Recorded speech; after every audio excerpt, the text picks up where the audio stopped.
Hello po, this is Paul Swaggy Salas. Kaya ako natatawag, nickname ko is Swaggy. Siguro gusto ko may pakita sa inyo yung performance level side ko, ang pagsayaw, ang pagkanta.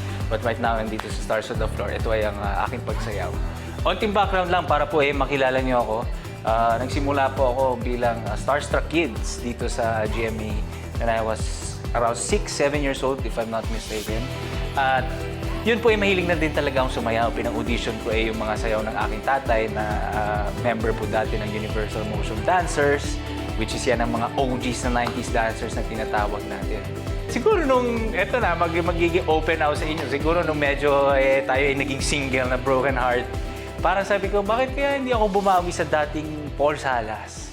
Sa batang Paul Salas na gustong sumayaw, pangarap din mag-compete actually. Dahil siguro, alam mo naman tayo guys, sa mga nakaka-relate sa akin pag na-broken heart tayo, yung parang ano kaya yung bago nating gagawin?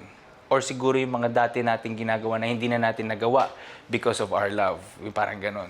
Kasi nung sa aking ex, which is good terms naman kami, sa aking ex kasi medyo nag-focus talaga kami sa acting career namin. Nag-focus din ako sa acting career ko, hindi masyado sa dance and performing side. So medyo na-feel ko lagi ako lonely for a time. Ng buong, actually 1 year na. Sabi ko, ba't kaya hindi ako mag-try ng something new and yung talagang mahal ko? So yun na, doon na nag-start yung journey na parang habang nagmo-moving on tayo, nag-i-enjoy tayo.